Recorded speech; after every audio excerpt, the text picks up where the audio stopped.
The mortar round hit close enough to crack the clinic's front window. Claire Whitman dropped behind the supply counter, glass raining down on her scrubs. When the dust settled, she heard it, labored breathing from the storage room. She found him slumped between crates of IV fluid and expired antibiotics.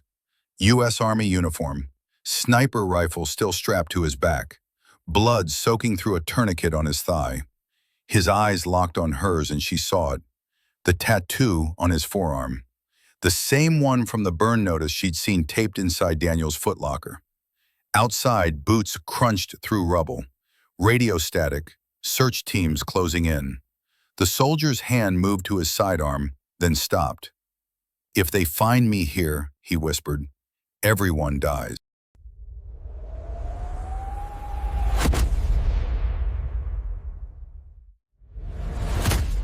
The Al-Rashid Medical Clinic sat at the edge of a town that had forgotten its name 3 wars ago. Claire had stopped asking locals what they called it. They give different answers depending on who was listening.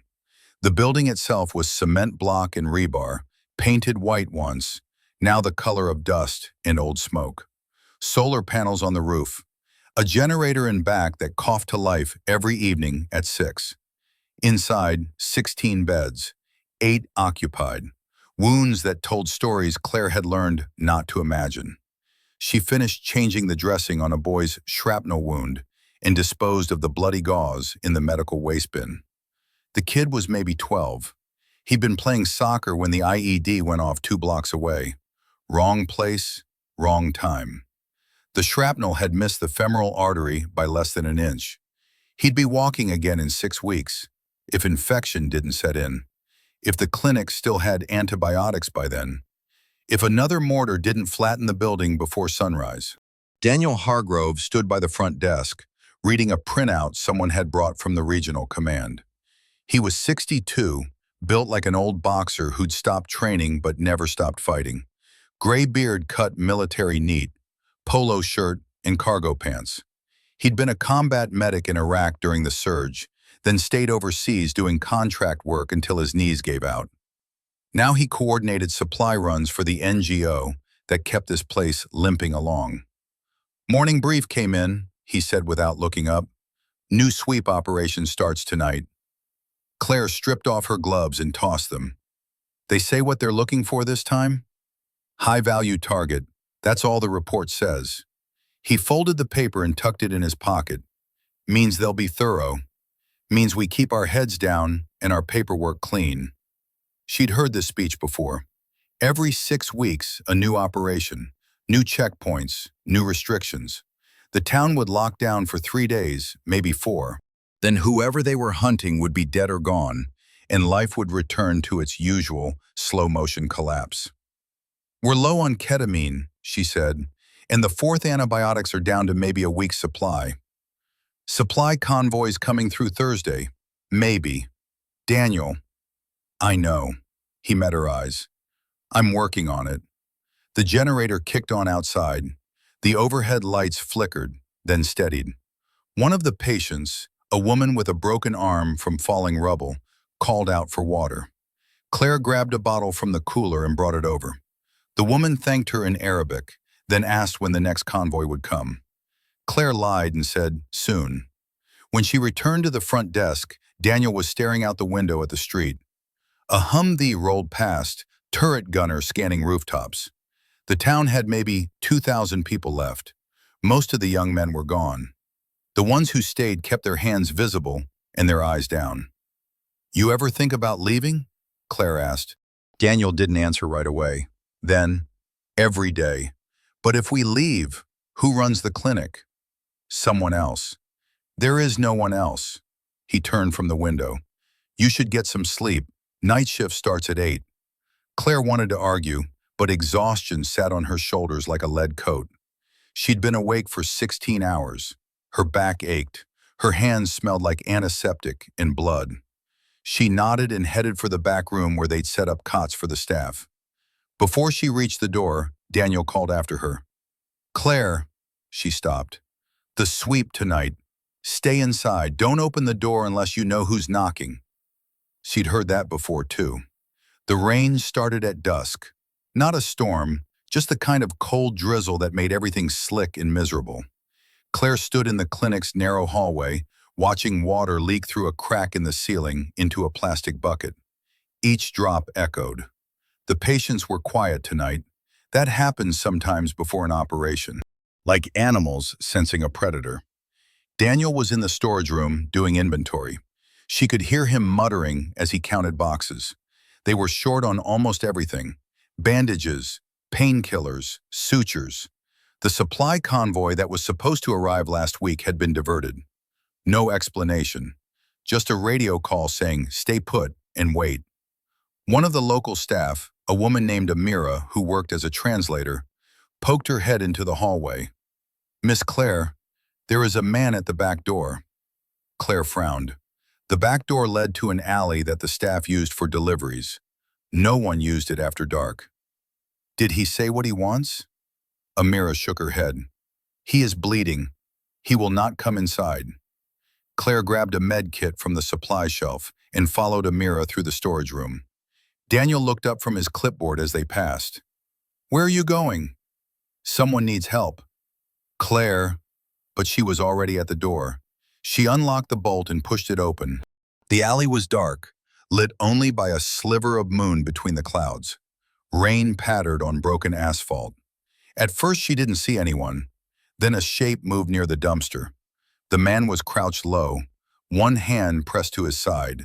He wore civilian clothes, a dark jacket and jeans, but the way he moved was wrong. Too controlled, too deliberate. Military training. "I need somewhere to stay," he said. His voice was American, Midwest accent.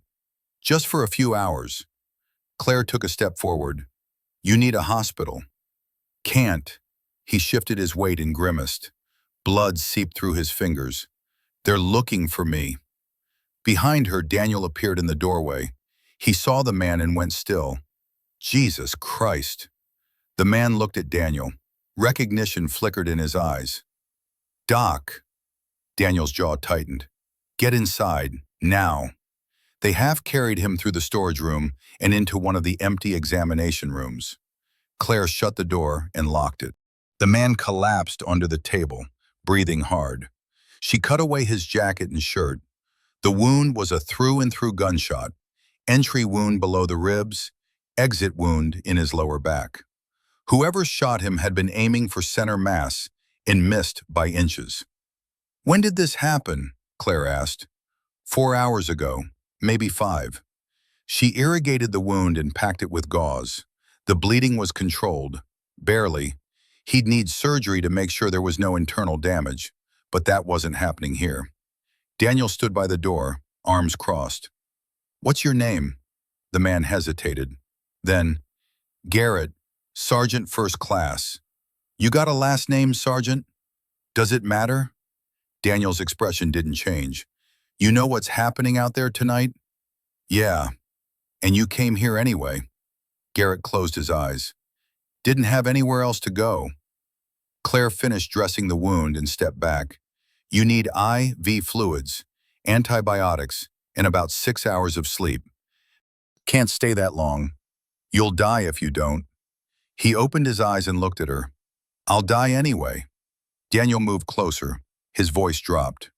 "Why are they hunting you?" Garrett didn't answer.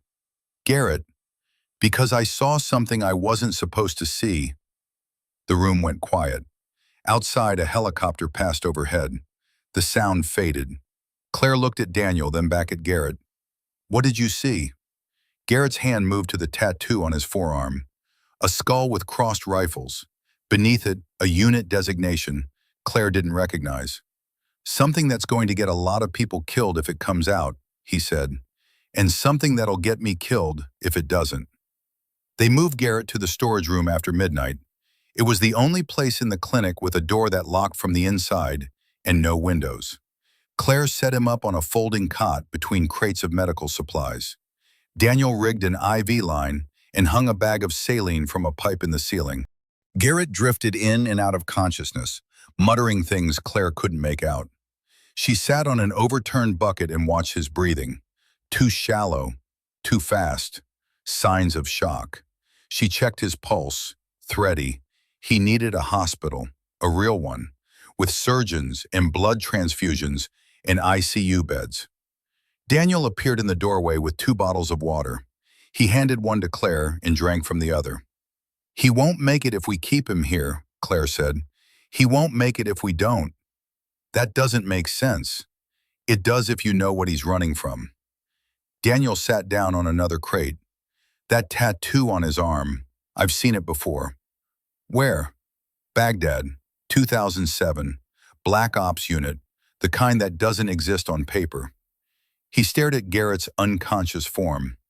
"If he's got that ink, it means he was part of something the brass doesn't want anyone talking about." Claire felt cold. What kind of something? The kind that ends careers, or starts wars. She wanted to press him, but a sound from outside stopped her. Voices, boots on pavement, a knock at the front door, not polite, demanding. Daniel stood. "Stay here, lock the door behind me." "Daniel, lock the door." He left. Claire listened to his footsteps fade down the hall. Then she got up and turned the deadbolt. The lock clicked into place.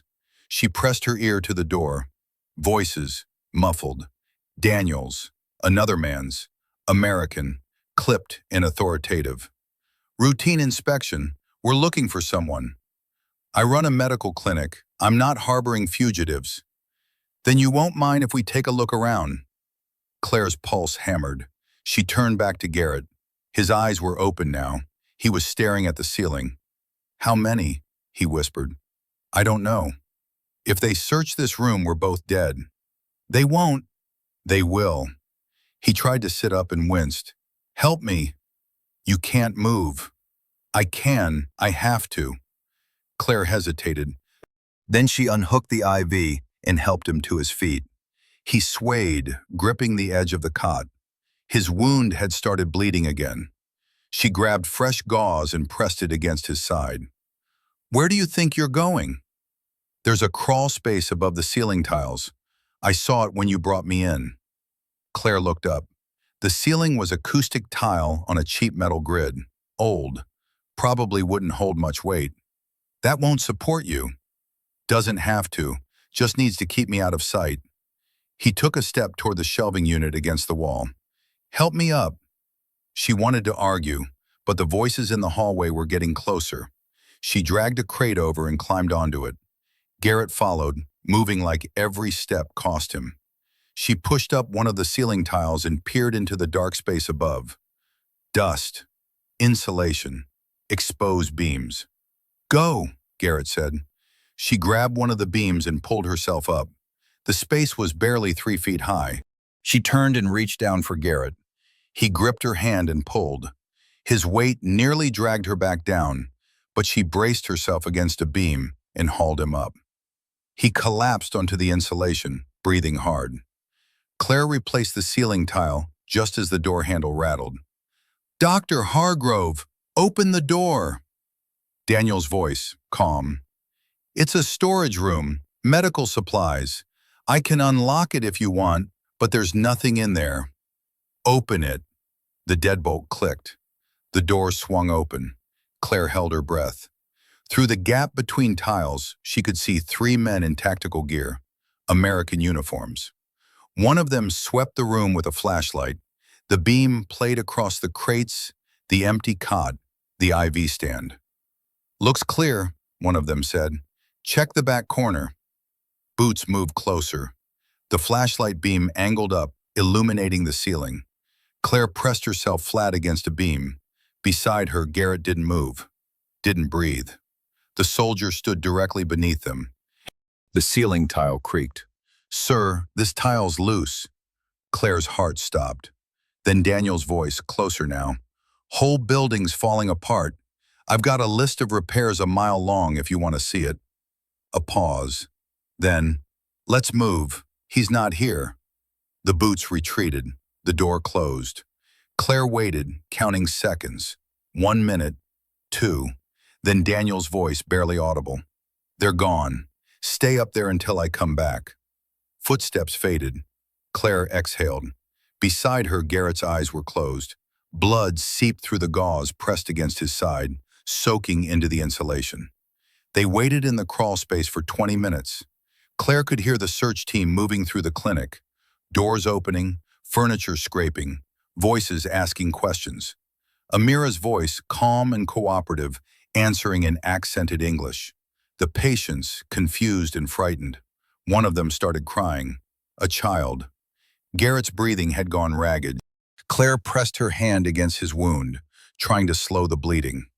The gauze was soaked through. She needed to get him down, get him back on the cot, get another IV started. But if the soldiers came back, "Why did you come here?" she whispered. Garrett opened his eyes. "Doc Hargrove. He patched me up before. Fallujah. I figured, if anyone would help, it'd be him. What did you do?" "Wrong thing.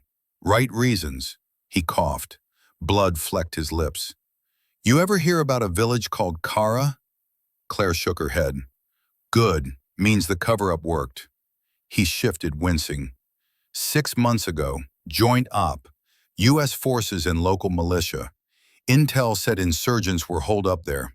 We went in hard, cleared the buildings, found women and kids. No insurgents. Claire's stomach turned. Commander ordered us to continue the operation, said the targets were hiding among civilians, told us to finish the job. Garrett's voice dropped. Some of the team followed orders. I didn't. Bagged my gear and got out. Tried to report it up the chain. Got told to keep my mouth shut. Then I got orders to deploy on another op. Started realizing the team I was with, they weren't just cleaning up insurgents, they were cleaning up witnesses. So you ran. So I made copies, photos, radio logs, everything. He tapped his chest, where a small black device was tucked into an inner pocket. Encrypted drive. Enough evidence to end a dozen careers, maybe more. The ceiling tile beside them shifted. Daniel's face appeared in the gap. They're pulling back to the perimeter. We've got maybe an hour before they regroup. He looked at Garrett. Can you move? Do I have a choice? Between the two of them, they got Garrett down and back onto the cot. Claire started a new IV while Daniel checked the wound. His expression darkened. He's got internal bleeding, liver maybe, or spleen. We need to get him to a hospital. There is no hospital, not for him. Daniel pulled Claire aside, lowering his voice. You understand what we're dealing with here?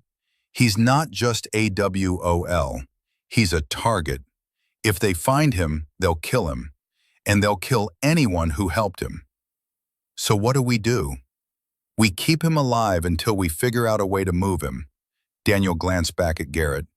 And we pray they don't come back. Dawn came gray and cold. The rain had stopped, but the sky stayed low and heavy. Claire hadn't slept. She'd spent the night in the storage room, monitoring Garrett's vitals and changing his dressings every 2 hours. The bleeding had slowed, but not stopped. His pulse was weak, fever climbing. Daniel brought her tea and a protein bar at 6. She ate without tasting. Search teams pulled back at 0400, he said. They've set up checkpoints at both ends of town. No one in, no one out. How long will that last? As long as it takes. He sat down on a crate. I made some calls. There's a contact in the regional capital who might be able to help. But it'll take time to arrange transport. And money. How much money? More than we have. Claire looked at Garrett. He was asleep now, or unconscious. It was hard to tell. What if we just tell them he's here? Turn him over? Daniel's eyes hardened. You think that'll save us? I think it might save the clinic, the patients. Claire, he leaned forward, these people aren't interested in justice. They're interested in silence. If we give them Garrett, we become loose ends. You understand? She did. She just didn't want to. There's something else, Daniel said. That tattoo on his arm? I looked it up. The unit designation. It's from a program that got shut down in 2009. Officially disbanded after allegations of excessive force. Unofficially? Unofficially, it kept running. New name, new command structure, but same mission. He paused. I was attached to that unit for 3 months. Medical support. I saw things I wasn't supposed to see. And I kept my mouth shut because that's what you did if you wanted to stay alive. Claire stared at him. You knew what he was running from. I suspected. And you let him in anyway. Because I should have run when I had the chance. Daniel stood. Now get some rest. I'll watch him. She wanted to argue, but exhaustion finally won. She stumbled to the cot in the staff room and collapsed. Sleep came fast and dark, full of dreams she wouldn't remember. When she woke, it was past noon. Someone was shaking her shoulder. Amira. Miss Claire, they are back. Claire sat up disoriented. Who? The soldiers, and this time they have brought someone important.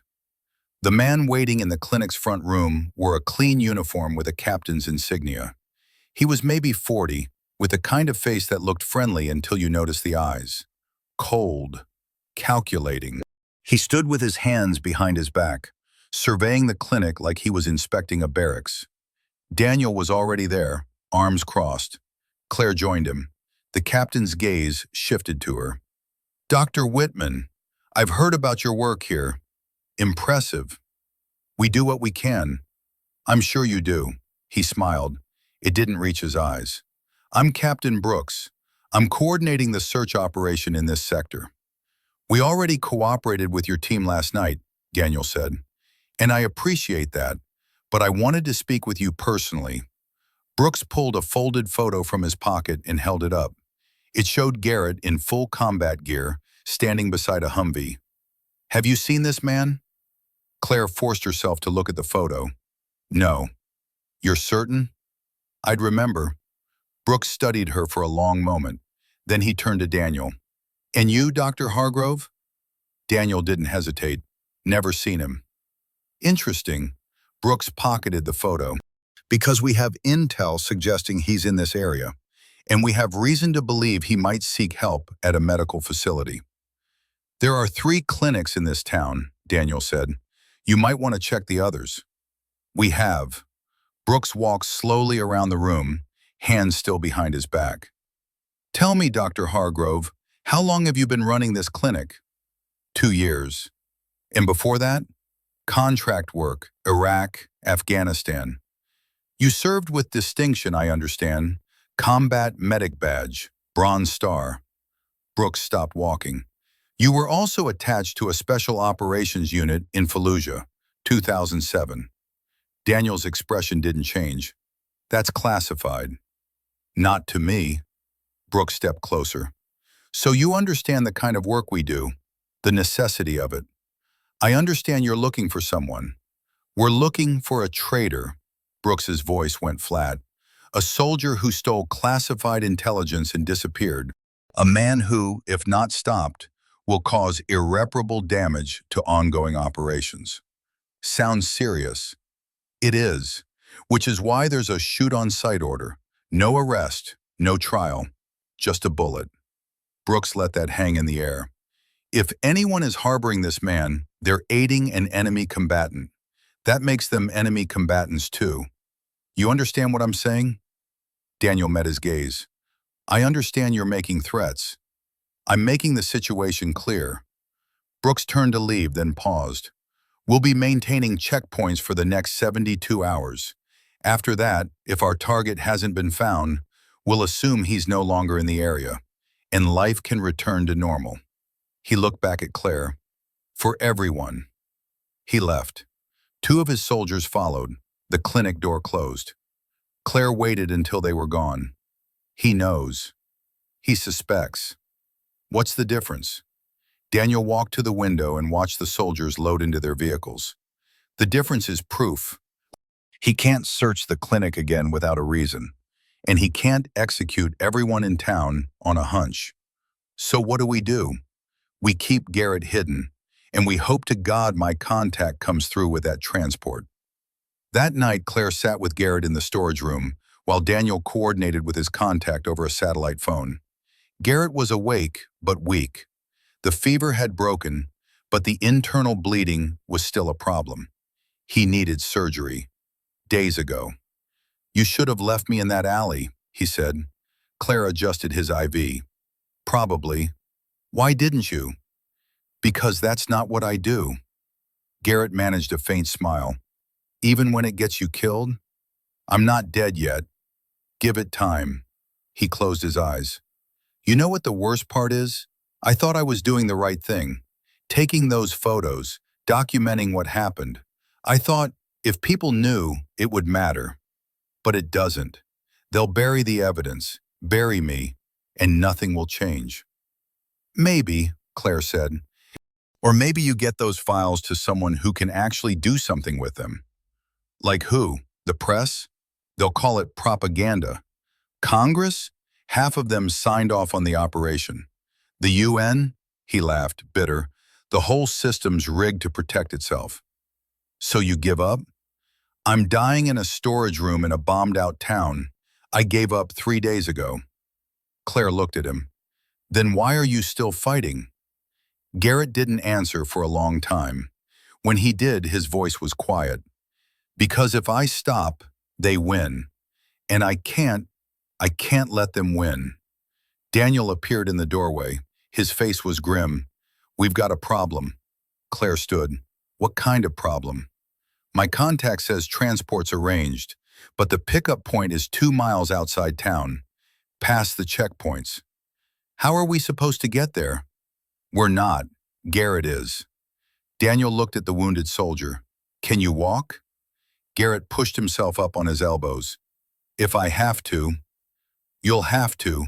We leave at 200, before the patrols start their morning sweep." "Daniel, he's barely conscious." "I know." Daniel's jaw tightened. "But it's this, or Brooks comes back with a warrant and tears this place apart. And when he finds Garrett, he finds us." Claire wanted to argue, but she'd seen Brooks's eyes. She knew Daniel was right. "Okay," she said. "We move him at 0200. Daniel nodded and left. Claire turned back to Garrett. "You heard that?" "Yeah." "Can you do it?" Garrett swung his legs off the cot. Pain flashed across his face, but he stayed upright. "Ask me in 4 hours." Claire helped him back down and checked his vitals one more time. Pulse still weak, blood pressure low. He had maybe a 30% chance of surviving a 2-mile walk through hostile territory, but staying here meant 0%. She dimmed the light and sat back down on her bucket. Outside, a helicopter passed overhead. The sound faded. The clinic settled into silence, and Claire waited for 0200. They didn't make it to 0200. At 0130, Claire was helping Garrett into a civilian jacket when the generator outside cut out. The lights died. Emergency battery backup kicked in, casting the storage room in dim red. Then that died too. Complete darkness. Daniel's voice came from the hallway. "Everyone stay calm, probably just fuel." But Claire had checked the fuel tank that afternoon. It was 3/4 full. She moved to the door and cracked it open. The clinic was silent except for confused murmuring from the patients. No light anywhere, not even from the street. The whole block was dark. Daniel appeared beside her with a flashlight. "Someone cut the power." "Brooks?" "Maybe, or—" He stopped. Footsteps on the roof. Light. Fast. Someone who knew how to move quietly, but not quietly enough. "Get Garrett up," Daniel said. "We're leaving now." Claire went back to the storage room. Garrett was already on his feet, leaning against the wall. She grabbed the go bag Daniel had prepared, medical supplies, water, protein bars, and slung it over her shoulder. "Can you run?" Garrett's laugh was bitter. "Can I crawl fast?" They moved into the hallway. Daniel was at the back door, checking the alley through a gap in the blinds. He held up a hand. "Wait." A voice crackled over a radio outside. Close, maybe 20 feet. "Perimeter secure. No movement." Another voice, Brooks's. "Copy. Hold position. Breach in 3 minutes." Daniel turned to them. "They're coming in through the front. We go out the side window. There's a courtyard, then an alley that leads to the market district. What about the patients? Claire asked. They're looking for Garrett, not them. If we're not here, they have no reason to hurt anyone.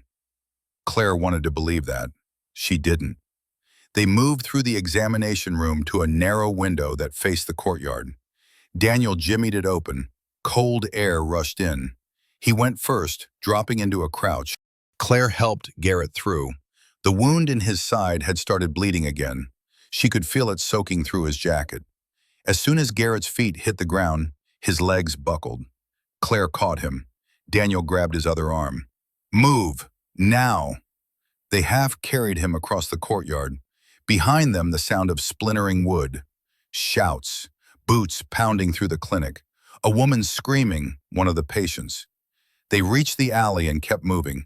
Garrett's breathing was ragged. Each step left a dark spot on the pavement. Blood. Can't stop, he gasped. We're not stopping. They turned a corner into the market district. Empty stalls, overturned carts, broken glass crunching under their boots.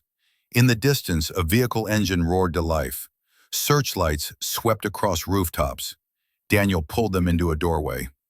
We need to get off the street. Where? He pointed across the square to a half-collapsed building. There, old hotel, been abandoned since the shelling. They ran. Claire's lungs burned. Garrett was a dead weight between them now, barely conscious.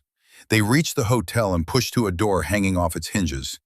Inside, rubble and darkness, the smell of mold and old fires. Daniel led them to a stairwell. They climbed to the second floor and found a room with 3 walls and no ceiling. Moonlight filtered through. Daniel lowered Garrett to the floor and checked his pulse. He's in shock. We need to stop the bleeding. Claire opened the go bag and pulled out gauze and tape. She cut away Garrett's jacket and shirt. The wound had torn open. Blood pooled beneath him. Pressure, Daniel said, as much as you can. She pressed both hands against the wound. Garrett's eyes snapped open and he screamed. She kept pressing. I'm sorry. I'm sorry. Daniel held Garrett's shoulders down. Look at me, Sergeant. Stay with me. Garrett's eyes found Daniel's. Doc, the drive. We'll get it out, I promise. No. Garrett's hand moved to his chest pocket. He pulled out the encrypted drive and pressed it into Daniel's hand. You, take it. Get it to someone. Daniel stared at the device. Garrett, promise me. I promise. Garrett's eyes closed. His breathing steadied. The bleeding slowed. Claire kept pressure on the wound for another 5 minutes, then carefully bandaged it. When she was done, her hands were black with blood. Daniel stood and walked to the window. He looked out at the town. Searchlights, vehicles, soldiers moving door to door. They're tearing the place apart, he said quietly. Claire joined him. They'll find us. Probably. He turned the encrypted drive over in his hand. But maybe we can buy Garrett enough time to... A sound. Close. Footsteps in the stairwell. Daniel killed his flashlight. They both dropped into a crouch. Garrett didn't move. The footsteps stopped. A voice, female, speaking Arabic. Then English. Dr. Hargrove? It is Amira. Daniel stood slowly. Amira? She appeared in the doorway, breathing hard. Her headscarf was crooked. Dust on her clothes. They came to the clinic.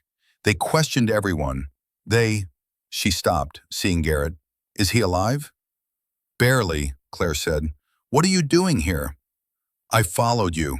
One of the soldiers, he said if anyone knows where you went, they should tell him. He said there would be money. Amira looked at Daniel. I did not tell him. Thank you. But someone else will. There is a man, Rashid. He lives near the clinic. He saw you leave. Daniel swore. How long do we have? Maybe 1 hour, maybe less. We need to move, Claire said. He can't move. Daniel looked at Garrett. Not like this. Amira stepped forward. There is a place, a basement beneath the old mosque. It was used during the war to hide people. There is a tunnel that leads outside the town. How far outside? 1/2 kilometer. It comes out near the old cemetery. Daniel considered this. Can you show us? Yes, but we must go now. The mosque was 3 blocks away. They moved through back alleys and between buildings, avoiding the main streets where patrol vehicles circled. Garrett was unconscious again. They took turns carrying him, Claire on one side, Daniel on the other. Amira led the way, pausing at each corner to check for soldiers. Twice they had to hide, once in a burned-out shop, once in a drainage ditch. The second time a patrol vehicle passed within 10 feet. Claire held her breath and pressed herself into the mud. The vehicle's searchlights swept over them, kept going. When they reached the mosque, Amira led them around to a side entrance. The door was locked. She produced a key from her pocket. My uncle was the caretaker before he died. Inside, the mosque was dark and empty. Prayer rugs piled in one corner, dust thick on the floor. Amira moved to the mihrab and pressed on a decorative tile. A section of the floor dropped away, revealing stairs leading down. Quickly! They carried Garrett down. The basement was small and damp. Old blankets, empty water bottles, graffiti on the walls in 3 languages. People had hidden here, recently. Amira showed them a tunnel entrance hidden behind a false wall. This leads to the cemetery. From there, you can reach the hills. Daniel gripped her shoulder. Come with us. She shook her head. I must go back. If I disappear, they will know I helped you. They will punish my family. Amira, it is okay. I will tell them you forced me to show you the way, that you had a gun. She managed a small smile. They will believe me. I am a good liar. She left before they could argue. The basement went quiet. Daniel closed the floor hatch and locked it from below. Then he turned to Claire. We rest here for 2 hours, then we move. What if they find us? Then we fight. Claire looked at Garrett. He was barely breathing. His pulse was thready. He won't make it 2 hours. Daniel knelt beside the wounded soldier and checked his vitals. His expression darkened. No, he won't. An hour passed.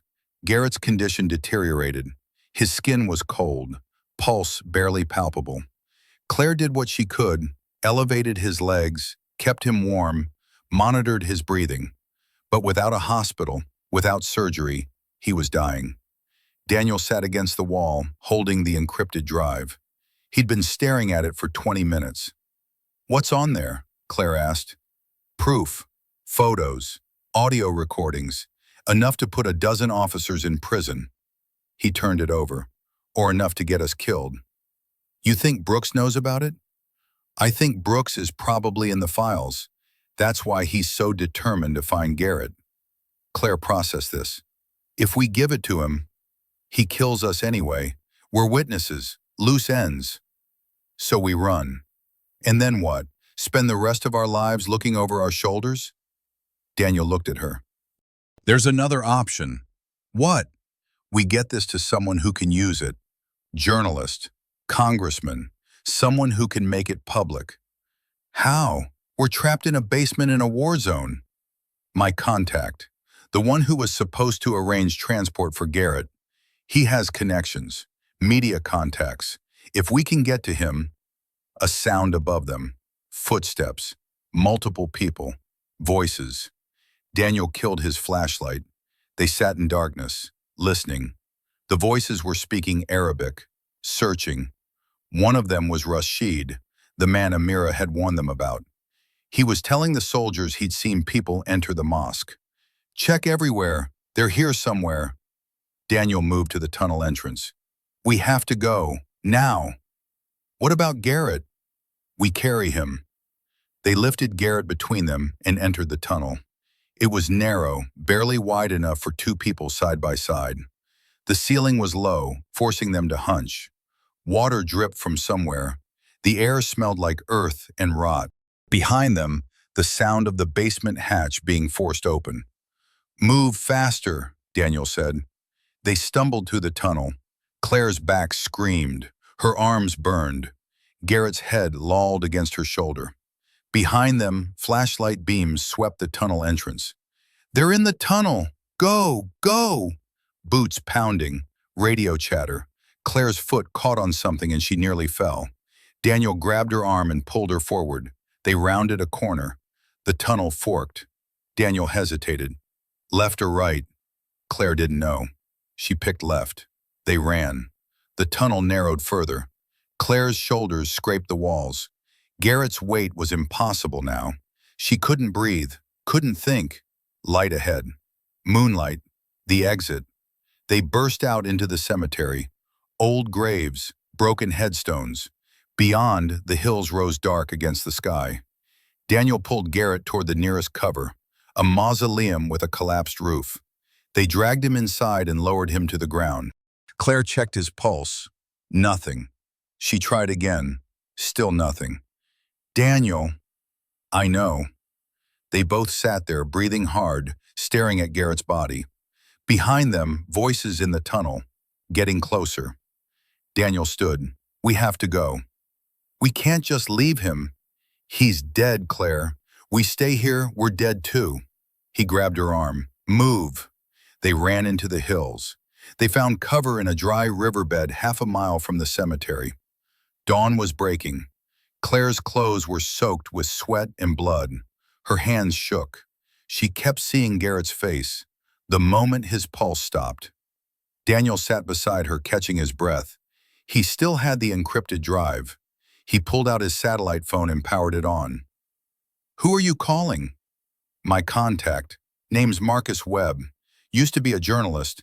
Now he runs an NGO that investigates war crimes. Daniel dialed. The phone rang. Once, twice. A voice answered. This is Webb. Marcus, it's Daniel Hargrove. I need your help. Daniel? Jesus, where are you? I heard about the operation in your sector.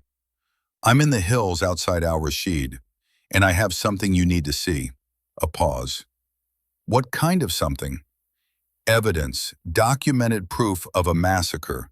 Civilian casualties covered up as enemy combatants. Daniel looked at the drive. It's on an encrypted drive. If I can get it to you. Daniel, if what you're saying is true, you need to get out of there. Now. Whoever's looking for that evidence won't stop until they find it. I know. That's why I'm calling. Can you arrange extraction? Another pause. Longer. Where's the drive now? With me. And the soldier who took it? Dead. Webb swore. Okay, I can get a team to you, but it'll take time. 24 hours minimum. We don't have 24 hours. Then hide. Find somewhere they won't think to look. I'll send coordinates for a pickup point. Daniel closed his eyes. Understood. Daniel, don't trust anyone. If Brooks is involved, he's got reach, and he'll use it. The call ended. Daniel powered down the phone and looked at Claire. 24 hours. Claire laughed bitterly. Where the hell are we supposed to hide for 24 hours? Daniel didn't answer. He was staring at something in the distance. A building on the hillside. Stone walls. Narrow windows. There, he said. What is it? Old shepherd's shelter. Been abandoned for years. He stood. It's not much, but it's shelter. They climbed the hill. The sun was up now, burning away the morning chill. By the time they reached the shelter, Claire's legs were rubber. Inside, the building was empty except for animal droppings and old straw. One room, dirt floor, a gap in the roof where rain had gotten in. Daniel dropped the go bag and sat against the wall. Claire joined him. For a long time, neither of them spoke. Then Claire said, "We should have left him in the alley."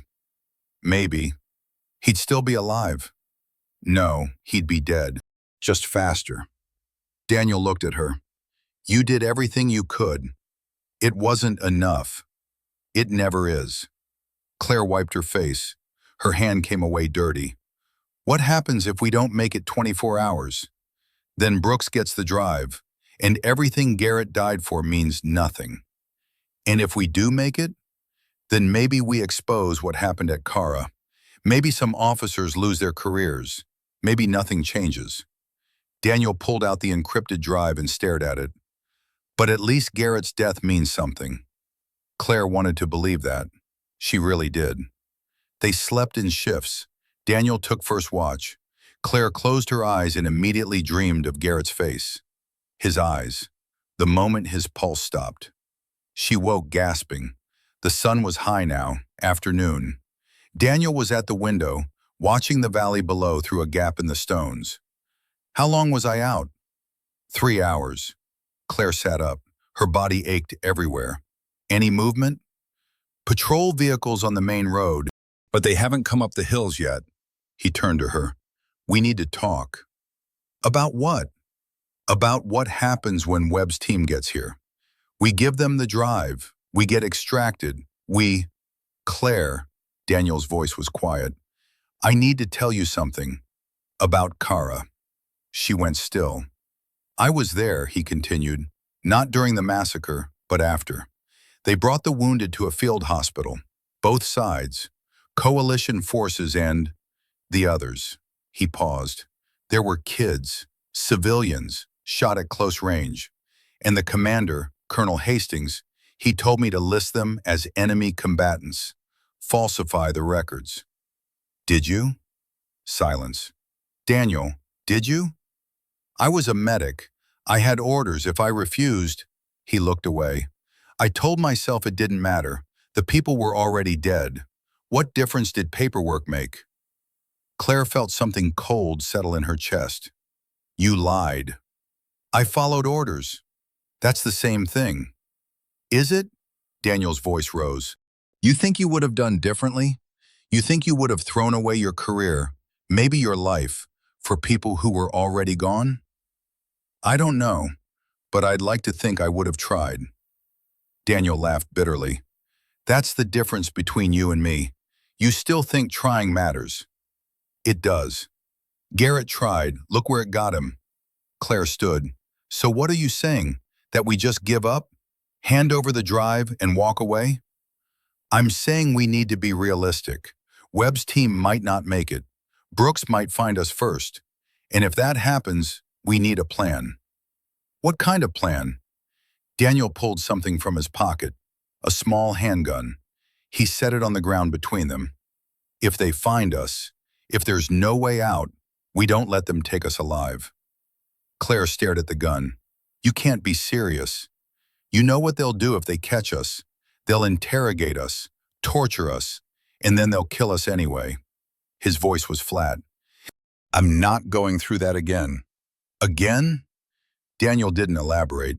He just picked up the gun and tucked it back in his pocket. Claire turned away. She walked to the window and looked out at the valley. The town was a smudge of brown in the distance. Somewhere down there, Captain Brooks was searching, and he wouldn't stop until he found them. She thought about Garrett, about the encrypted drive, about all the people who died at Kara and been erased from the official record. We can't let them win, she said quietly. I know. So we hold out. 24 hours. Daniel nodded. 24 hours. Evening came. The temperature dropped. Claire and Daniel rationed the protein bars and water from the go bag. They spoke little. There wasn't much to say. As darkness fell, Daniel's satellite phone buzzed. He answered immediately. Webb? Daniel, I've got good news and bad news. Start with bad. Bad news. Extraction team can't get to you for 36 hours, not 24. There's been a situation in the region. Airspace is restricted. Daniel swore. And the good news? Good news, I've been doing some digging. That encrypted drive? If it contains what you say it does, I've got 3 different media outlets ready to publish. The second you get it to me, this story goes live. No delays, no editorial review, straight to the public. That's assuming we survive 36 hours. I know, but Daniel, this is big. If you can get me that drive, we're not just talking about ending careers. We're talking about exposing a systematic pattern of cover-ups. This could change everything. Daniel looked at Claire. She nodded. Okay, Daniel said. Send the pickup coordinates. Already done. Check your phone. Daniel pulled up the map. A red dot marked a location 5 miles northeast. Open ground. No cover. That's a kill zone, Daniel said. It's the best I can do. The team will come in fast. Helicopter. In and out in under 2 minutes. But you'll need to be there at exactly 600 day after tomorrow. If you're late, they won't wait. Understood. Daniel, don't die on me. This story needs to get out. The call ended. Daniel stared at the phone. Then he looked at Claire. 5 miles, through hostile territory, with patrols looking for us. Can we make it? If we leave now, we might reach the pickup point by dawn. But that means moving at night, in the open. Claire thought about this. What if we wait, rest here until tomorrow night, then move? Then we risk missing the window, or getting spotted during daylight. It was an impossible choice. Both options could get them killed. Daniel made the decision. We rest until 0300, then we move, fast and quiet. Claire nodded.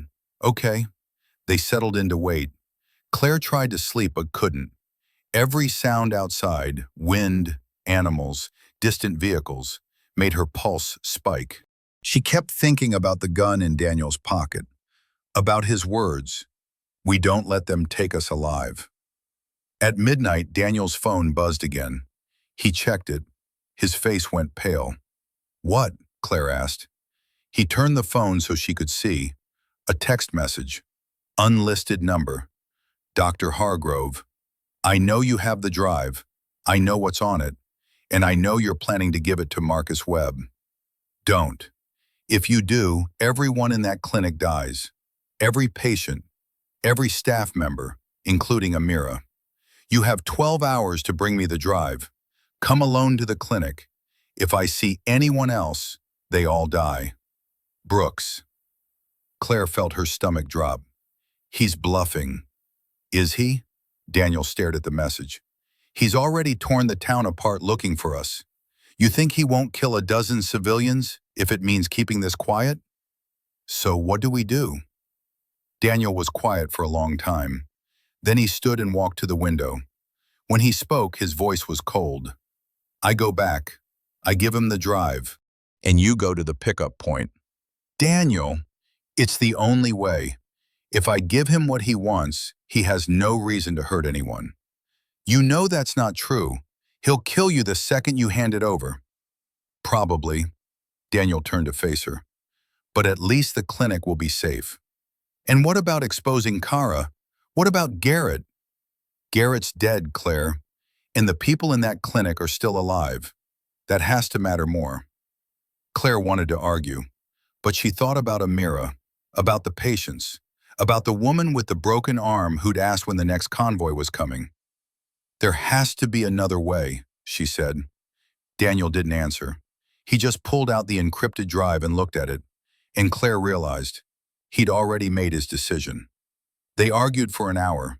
Claire tried every angle. They could warn Webb, they could contact authorities, but Daniel was unmoved. He'd made up his mind. He would return to the clinic at dawn. He would hand over the drive. And he would accept whatever came after. You're throwing your life away, Claire said. I'm saving lives. There's a difference. Is there? Or are you just running from what you did at Kara? Daniel's eyes hardened. Don't. You want to die because you think it'll make up for lying in those reports, but it won't. It'll just be another death that doesn't change anything. At least it'll be my choice. Claire stood. Fine. You want to die for nothing? Go ahead. But I'm not letting you take that drive with you. Claire, no. She grabbed the go bag. Garrett died getting that evidence out. I'm not letting Brooks destroy it. Daniel moved to block her path. You don't understand what you're doing. I understand perfectly. You're giving up. I'm not. They stood there, inches apart. Daniel's hand moved to his pocket. The gun. Don't, Claire said quietly. Please don't.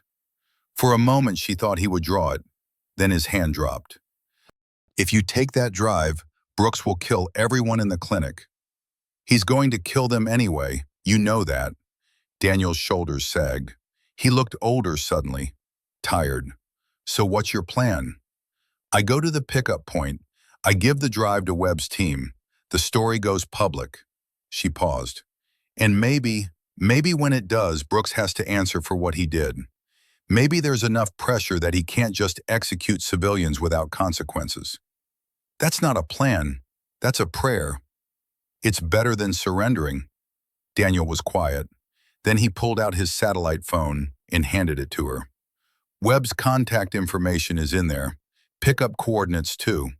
He met her eyes. If you're doing this, do it right. Don't stop moving. Don't trust anyone. And if they catch you... He pulled out the handgun and tried to give it to her. Claire pushed it away. I'm not shooting anyone. You might have to. Then I'll figure it out when the time comes. She slung the go bag over her shoulder. What about you? I'll go back to the clinic. Tell Brooks you took the drive. Lead him away from the pickup point. He'll kill you. Probably. Daniel managed a faint smile. But at least I'll die doing something right for once. Claire wanted to hug him, to tell him he wasn't as bad as he thought. But there wasn't time. She could already see dawn beginning to lighten the eastern sky. Thank you, she said, for everything. Daniel nodded. Don't get killed. You either. She left. The last thing she saw was Daniel standing in the doorway of the shepherd's shelter, watching her go. Claire moved through the hills as the sun rose. She followed dry riverbeds and stayed below the ridgeline, avoiding places where she'd be silhouetted against the sky. Her legs ached, her hands were blistered, but she didn't stop. At noon, she heard helicopters. She took cover in a cluster of rocks and waited. The helicopters passed overhead, circling, searching. When they were gone, she checked the satellite phone. No signal. She was too far from a tower. She kept moving. By late afternoon, she'd covered maybe 2 miles, 3 more to go, and 12 hours until the pickup. She found a cave and rested, drank water, ate the last protein bar. Her stomach cramped. She ignored it. As evening fell, she heard vehicles, close. She peered out from the cave. A convoy of military trucks on a road half a mile below. They stopped. Soldiers dismounted. Dogs. They were setting up a search perimeter. Claire retreated deeper into the cave. She couldn't go back, couldn't go forward. She was trapped. She pulled out the encrypted drive and stared at it. This tiny thing, this piece of metal and plastic. People had died for it. Garrett, maybe Daniel, maybe soon, her. Was it worth it? She thought about Garrett's last words. If I stop, they win. She put the drive back in her pocket. Then she waited for darkness. Midnight. Claire slipped out of the cave and moved parallel to the search perimeter. The dogs were on the far side, working a grid pattern. She stayed low, moving slowly. Every sound felt like an explosion. She reached a ridge and looked down. The pickup point was visible now, a flat stretch of desert, empty, exposed. She'd be completely vulnerable crossing it. Behind her, a voice. Don't move. Claire froze. She turned slowly. A soldier stood 10 feet away. Young, maybe 20, rifle raised. Hands up. She raised her hands. The soldier keyed his radio. This is Charlie 6. I've got a civilian, female, requesting... Claire didn't think. She grabbed a rock and threw it. The soldier ducked. She ran. Shouts behind her. Gunfire. Bullets snapped past her head. She dove behind a boulder. More gunfire. Radios crackling. She was pinned down. The soldier's voice again. We can do this easy or hard. Your choice. Claire looked at the pickup point. Still a mile away. She'd never make it. She pulled out the satellite phone. 1 bar of signal. She dialed Webb. He answered immediately. Daniel? It's Claire. I'm at... She checked the GPS coordinates. Approximately 1 click south of the pickup point. I'm pinned down. Multiple hostiles. Jesus, okay. Can you reach the pickup point? Not before they catch me. A pause, then. The drive. Do you still have it? Yes. Then destroy it. Claire's stomach dropped. What? Destroy it, right now. If they get it, this was all for nothing. But the evidence... I'll figure something out, but Claire, If Brooks gets that drive, people die. You understand? She did. She pulled out the drive, looked at it, then she set it on a rock and raised another rock above it. The soldier's voice. Last chance. Come out or we're coming in. Claire brought the rock down. The encrypted drive shattered. She dropped the pieces and stood, hands raised. The soldier emerged from cover.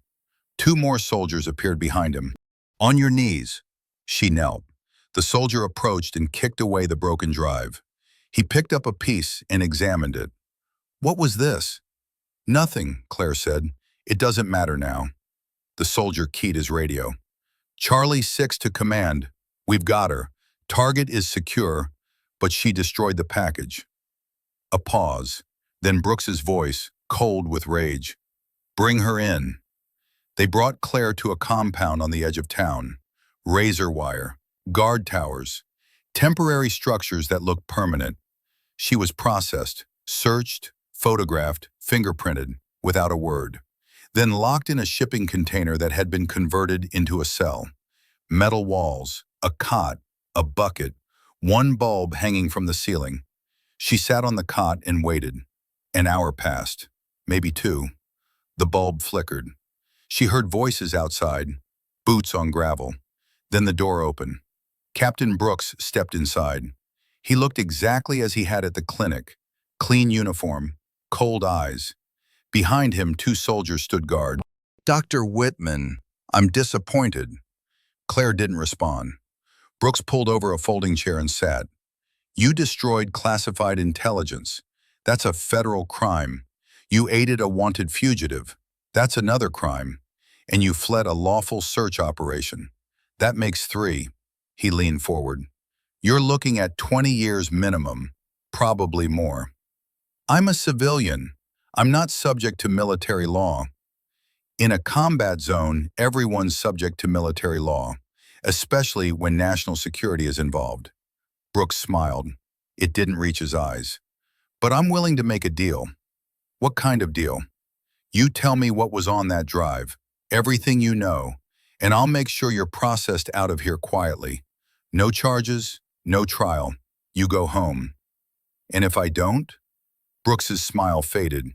Then I hand you over to the intelligence officers. They're much less pleasant than I am. Claire met his gaze. I don't know what was on the drive. Garrett never told me. I don't believe you. That's your problem, not mine. Brooks stood. You're making this harder than it needs to be. You're going to kill me anyway.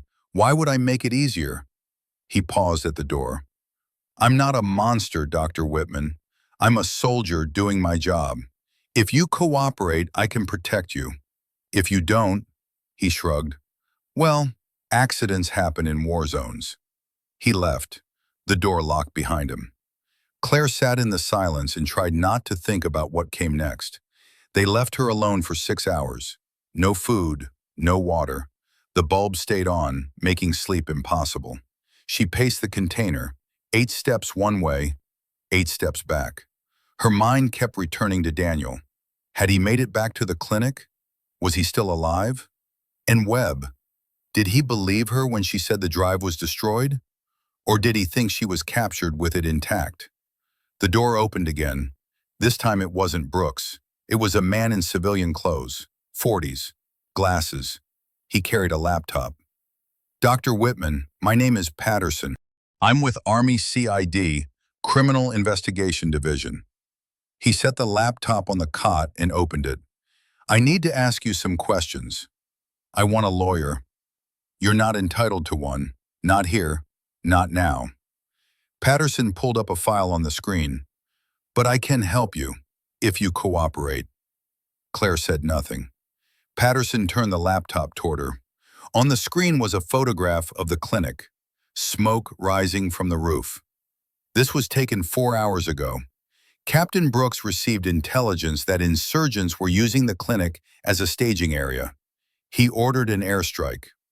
Claire's blood went cold. You're lying. I'm not. Patterson pulled up another photo. Bodies in the rubble. 16 dead, most of them civilians, a few staff members. He zoomed in on one body. Claire recognized the headscarf. A mirror. She couldn't breathe. "This is what happens when you protect terrorists," Patterson said quietly. "People die. Innocent people." Garrett wasn't a terrorist. He was trying to expose a war crime. That's not what the official record says. According to our files, Sergeant Garrett Holloway was dishonorably discharged 3 months ago for theft and insubordination. He stole classified materials and fled. That makes him a traitor. That's a lie. Maybe, but it's the lie that's going into the history books. Patterson closed the laptop. "Unless you give me a reason to change the record." Claire looked at him. "What do you want?" "The truth. What was on that drive?" She thought about Garrett, about his last words, about the encrypted drive lying in pieces in the desert. "Photos," she said. "Audio recordings. Evidence of a massacre at a village called Kara. Civilians killed and listed as enemy combatants. Officers covering it up." Patterson didn't react. "Who was involved?" "I don't know all the names, but Garrett said it went high. Colonel level, maybe higher." "And Dr. Hargrove? Was he involved?" Claire hesitated. "He was a medic. He followed orders." "That's not an answer. He didn't kill anyone, but he falsified records. After." Patterson nodded slowly. "Where is Dr. Hargrove now?" "I don't know." "Dr. Whitman?" "I don't know. We separated yesterday. He was going back to the clinic." She paused. "Is he alive?" Patterson didn't answer. He closed the laptop and stood. "Someone will bring you food and water. Try to rest." He left, the door locked. Claire sat on the cot and stared at the wall. Amira was dead. The clinic was gone. And Daniel. She didn't let herself finish the thought. They brought her food that evening. MRE rations and bottled water. She ate mechanically. The food tasted like cardboard. When she was done, she lay on the cot and closed her eyes. She dreamed of the clinic, of Amira smiling, of the boy with the shrapnel wound asking when he could play soccer again, of Garrett's face as his pulse stopped. She woke to the sound of the door opening. Brooks again. But this time, he looked different. Tired, angry. "Get up." Claire stood. "What's happening?" "You're being transferred. Someone wants to talk to you." "Who?" Brooks didn't answer. 2 soldiers entered and cuffed her hands. They led her out of the container and across the compound. It was night. Floodlights cast harsh shadows. Vehicles idled near the gate. They put her in the back of a Humvee. Brooks climbed in beside her. The vehicle pulled out. "Where are we going?" Brooks stared straight ahead. "Regional Command. Someone there has questions about Dr. Hargrove." Claire's pulse quickened. "Is he alive?" "For now." The Humvee drove through the dark. Claire watched the landscape pass. Hills, broken buildings, checkpoints. After 20 minutes, they pulled into a larger base. More lights, more soldiers. The Humvee stopped outside a prefab building. They brought her inside, a conference room, table, chairs. A man in colonel's insignia waited, older, gray hair, hard face. "Doctor." "Whitman. I'm Colonel Hastings. Sit down." Claire sat. Brooks remained standing. Hastings opened a folder. "You've been making serious allegations. War crimes, cover-ups, massacres." He looked at her. "Do you have any proof?" "The encrypted drive had proof, but I destroyed it." "Why?" "Because Captain Brooks would have destroyed it anyway. At least this way, he doesn't get to control the narrative." Hastings smiled thinly. "You think you're protecting something, but you're not. Without evidence, your allegations are just noise. Conspiracy theories. No one will believe you." "Marcus Webb will." Hastings's smile faded. "Mr. Webb is a journalist with a history of making unsubstantiated claims. Even if he publishes your story, it'll be dismissed as propaganda." "Maybe. Or maybe people will start asking questions, and maybe someone else who was there will come forward." "That won't happen." "You sound very sure." Hastings leaned back. "I am." Because everyone who was at Kara understands the consequences of talking. They've seen what happens to traitors like Garrett Holloway. Claire felt cold. You were there. You gave the order. I did what was necessary to complete the mission. Sometimes that means making hard choices. Hard choices? You murdered civilians. I neutralized threats. Hastings's voice was flat. You don't understand war, Dr. Whitman. You think it's clean, black and white, good guys and bad guys. But it's not. It's messy. And sometimes innocent people die. That's the cost of keeping this country safe. That's not war. That's murder. Hastings closed the folder. This conversation is over.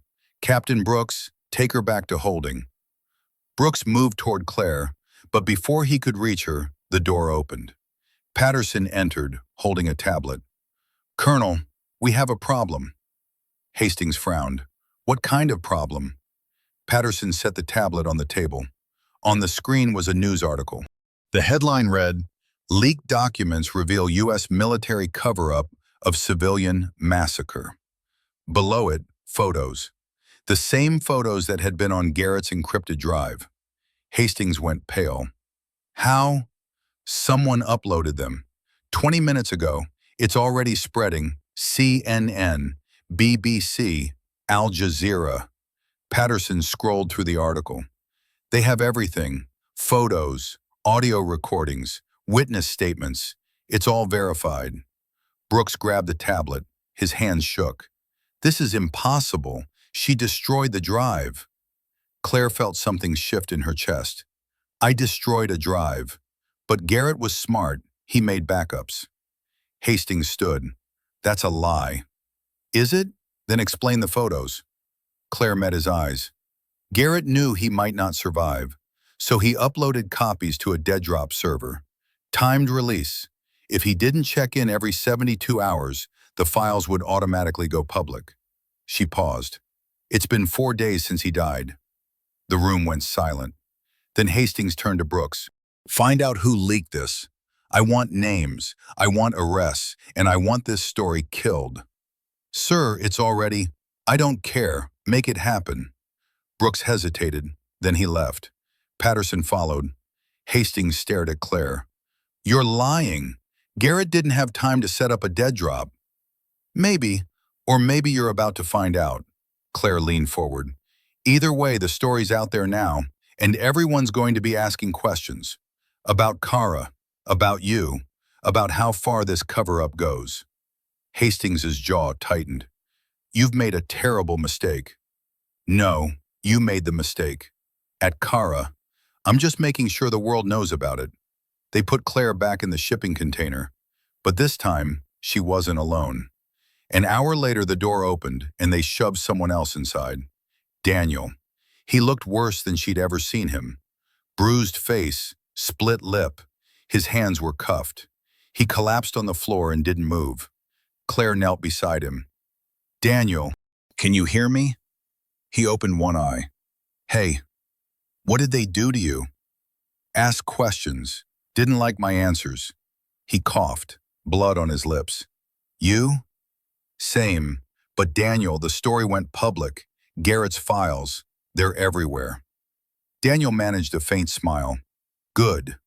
How? I destroyed the drive. I know, but when we were in the Shepherd's shelter, I uploaded copies to a cloud server, used Webb's contact information to set up an automatic release. He looked at her, figured if we didn't make it, at least the evidence would. Claire felt tears sting her eyes. You didn't tell me. Didn't want you to know. If Brooks interrogated you, I needed you to believe the drive was the only copy. Otherwise, he'd know to look for backups. You bastard. Yeah. Daniel closed his eyes. Did it work? It worked. Hastings is panicking. Brooks, too. The whole cover-up is falling apart. Then it was worth it. The door opened. Brooks entered.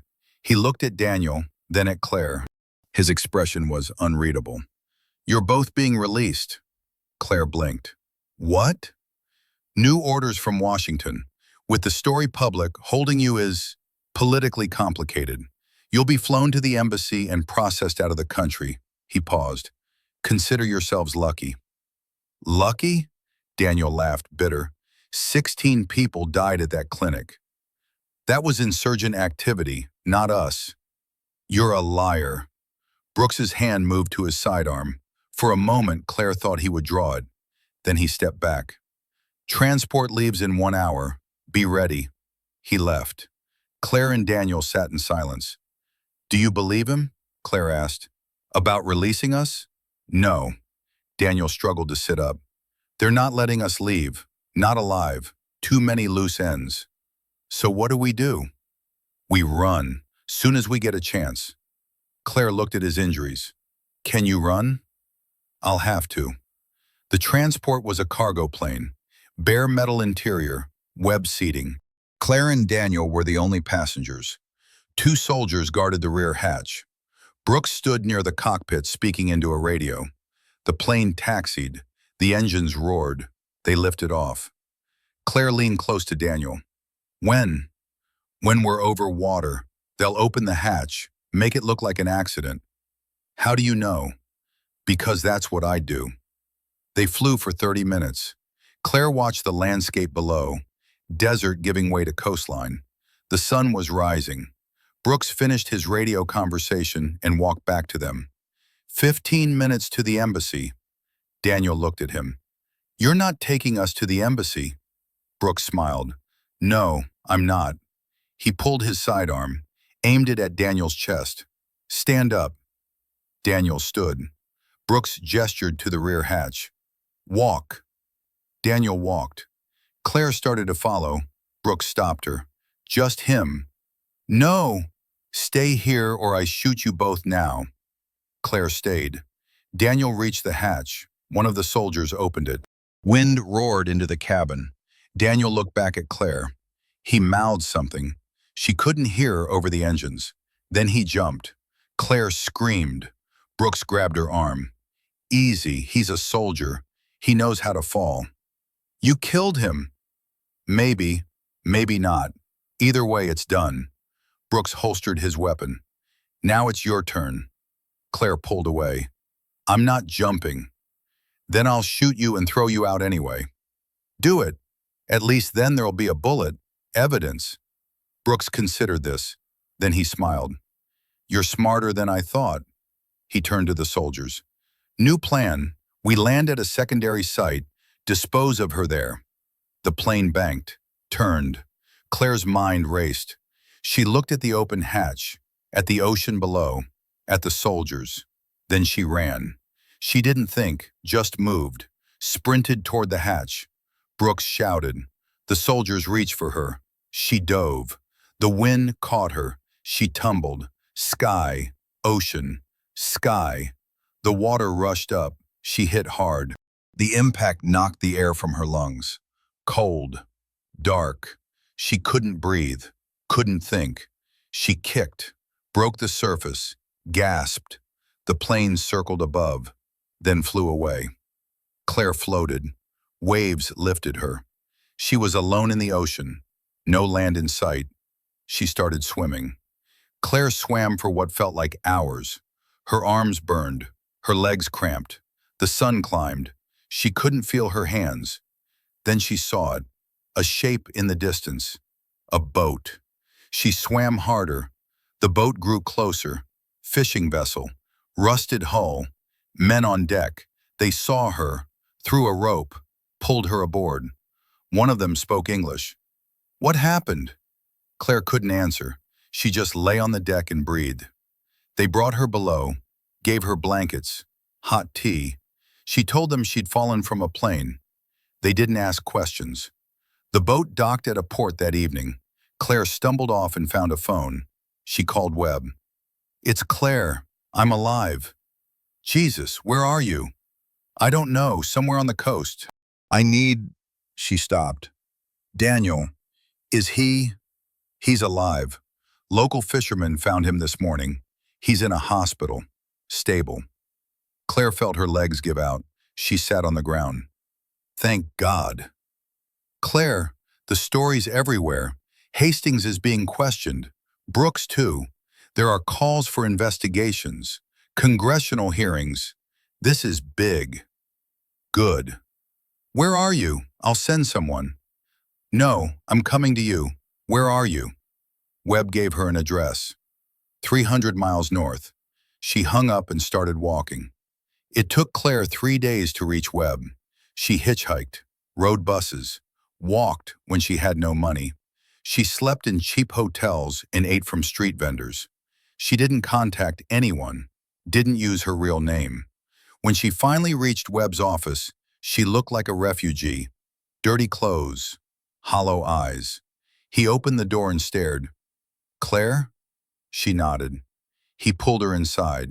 His office was small, cluttered, stacks of papers, photos on the walls. He sat her down and brought her water. "Daniel's on his way. He should be here tomorrow." "Is he okay?" "Broken ribs, concussion, but he'll live." Webb sat across from her. "The story's having an impact. Hastings has been relieved of command. Brooks is under investigation. 3 other officers are being questioned." He paused. "This is because of you. And Daniel. And Garrett." Claire looked at the water. "Amira, the clinic, all those people died because we—" "No, they died because Brooks made a choice. That's on him, not you." "It doesn't feel that way." "I know." Webb leaned forward. "But you need to hear this. What you did, getting that evidence out, it matters. There are families at Kara who thought the world forgot about them. Now they know someone was listening. Someone cared enough to risk everything." Claire wiped her eyes. "I don't feel like a hero." Heroes never do. Daniel arrived the next morning. He walked with a cane. His face was still bruised, but he smiled when he saw Claire. They hugged. For a long time, neither spoke. Then Daniel said, "We did it." "Yeah." Garrett would have been proud. Maybe. They sat in Webb's office and watched the news. CNN was running a special report on Kara, interviews with survivors, calls for justice. A senator was demanding a full investigation. Webb turned off the TV. "What will you do now?" Claire thought about this. "I don't know. Go home, I guess. Try to forget." "You won't forget." "No, but I can try." Daniel stood. "I'm going back." Claire looked at him. "Back where?" "To the region. There are other clinics, other people who need help." He met her eyes. "I can't fix what I did at Kara, but maybe I can do something that matters now." "Daniel, I have to. You understand?" She did. "Be careful." "Always." He left. Claire watched him go. Then she turned to Webb. "What happens next?" "Investigations. Trials, maybe. It'll take years. But the truth is out. That's what matters." Claire nodded. She thought about Garrett, about Amira, about all the people who died so this story could be told. "I want to testify," she said. "At the hearings. I want to tell them what happened." Webb smiled. "I was hoping you'd say that." 6 months later, Claire sat in a congressional hearing room. Cameras, reporters, senators behind a long table. She told them everything. About Garrett, about the clinic, about Brooks and Hastings, about the encrypted drive and the evidence that had gone public. When she finished, the room was silent. Then a senator leaned forward. "Dr. Whitman, what you did, protecting that evidence, risking your life, that took extraordinary courage." "I didn't do it for courage. I did it because it was right." "Even knowing the cost?" Claire thought about Amira, about the boy with the shrapnel wound, about Garrett's last words. "Especially knowing the cost." The hearing ended. Claire walked out into the sunlight. Reporters swarmed her. She pushed through them and kept walking. She found a bench and sat down. Her phone buzzed. A text from Daniel. "Watching the hearing online. You were incredible. The new clinic opens next week. Wish you were here." Claire smiled. She typed back, "Maybe I will be. Someone has to keep you out of trouble." She sent the message and stood. The city stretched out before her. Busy, loud, alive. She started walking. She didn't know where she was going, but for the first time in months, that felt okay. Because she'd done what Garrett couldn't. She'd survived. She'd told the story, and she'd made sure the people at Kara weren't forgotten. It wasn't enough. It would never be enough. But it was something. And sometimes, something was all you could do.